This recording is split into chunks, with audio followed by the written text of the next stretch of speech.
I was sitting on a moss-covered rock in a Japanese cedar forest at 6 in the morning. No phone, no podcast, no plan. Just the sound of water moving somewhere I couldn't see, and the slow, almost embarrassing realization that I hadn't felt this calm in years. That was day 3. By day 30, something had shifted that I'm still trying to find words for. This is the story of 30 days practicing Shinrin-yoku, Japan's ancient forest bathing ritual. What it is, what the science actually says, and what happened to me when I stopped treating nature as a backdrop and started treating it as a practice. Most people hear forest bathing and picture someone hugging a tree. That's not it. Shinrin-yoku, forest bathing, translates literally as forest shower. Not a hike, not exercise, not even meditation in the formal sense. It was developed in Japan in 1982 by the Ministry of Agriculture as a response to a national burnout crisis. Japanese workers were collapsing under pressure. The government's prescription? Go into the forest, slowly, with all your senses open, and do nothing else. The practice is about presence, not destination. You move at the pace of someone who has nowhere to be. You notice what you'd normally walk past, the texture of bark, the temperature shift under a canopy, the smell of soil after rain. Here's where it stops being poetic and starts being biological. Japanese researchers, particularly immunologist Kring Lee at Nippon Medical School, discovered something remarkable. Trees emit compounds called phytocides, essentially their immune system, released into the air. When we breathe forest air, our bodies respond. Natural killer cell activity, the white blood cells that fight disease, increases significantly. Cortisol levels drop, blood pressure follows.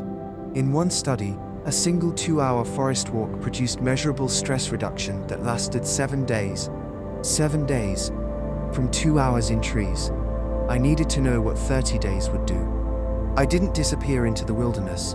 I live near a mid-sized forest park, nothing dramatic. The Japanese model doesn't require ancient cedar groves. It requires intention. My rules were simple. Every morning, minimum 45 minutes. Phone on airplane mode, face down in my bag. No music, no podcasts, no agenda. Walk slowly, stop often. That's it. That's the entire protocol. I kept a daily journal, 3 lines maximum. One thing I noticed, one thing I felt. One thing I wanted to remember, deliberately minimal. The point was observation, not documentation. The first week was honestly uncomfortable. My brain fought the silence like a withdrawal. I kept reaching for my phone. I walked too fast. I caught myself mentally composing emails while standing next to a waterfall. A waterfall. What the Japanese call mushin, empty mind, felt completely out of reach.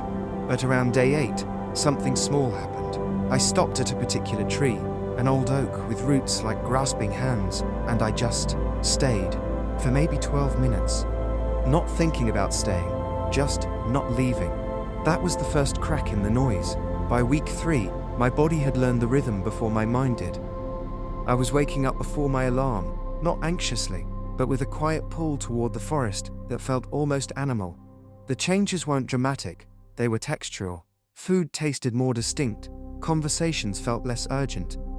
I started noticing when I was cold, when I was tired, when I was actually hungry versus just anxious, distinctions I'd been blurring for years. Sleep deepened around day 19, not longer, necessarily, deeper. The kind where you wake up and know you are actually gone. The most unexpected gift wasn't calm, it was attention. Specifically, the return of what I'd call slow attention, the ability to stay with something unremarkable long enough for it to become remarkable. Japanese aesthetics have a concept called flang, which describes the meaningful pause, the pregnant space between things. The forest is made entirely of every silence between birdsong, every gap between trees. Learning to sit inside that space, not to fill it, not to escape it, but to actually inhabit it, is perhaps the most quietly radical thing this practice gave me. You don't need Japan, you need trees and intention. Here's the actual practice. First, find any green space within reach, a park, a trail, even a tree-lined street. The research shows benefits begin with as little as 20 minutes. Start there. Second, leave your phone in your pocket or bag, not in your hand. The physical absence of the option matters more than you'd think. Third, walk at half your normal pace. Slower than that if you can. Stop whenever something catches your eye, even if you don't know why. Fourth, use all 5 senses deliberately. What do you hear furthest away? What does the air smell like right now? What's the temperature on your hands versus your face? This is the whole practice. Sensory presence. That's it. Fifth, go at the same time each day if possible. Consistency builds a relationship with a place across seasons. That relationship is part of the medicine. By day 30, I sat on that same moss-covered rock where this started. Objectively, my life was identical. Same job, same apartment, same problems waiting at home. But my relationship to all of it had quietly rearranged itself. The anxiety hadn't disappeared, but it had lost some of its authority. Like a loud neighbor you've learned to hear without listening. I slept better. I was less reactive. I found myself choosing silence more often. And I had, for the first time in I don't know how many years, a practice that asked nothing of me except to show up and pay attention. The Japanese have understood for centuries what neuroscience is only recently confirming, that nature isn't an escape from real life. It may be the most real life available to us. Shinrin-yoku is still part of my mornings. Not every day anymore, but enough that the forest has become something I return to, rather than something I visit. If you try it, even once, even for 20 minutes, I'd genuinely love to know what you notice. Leave it in the comments.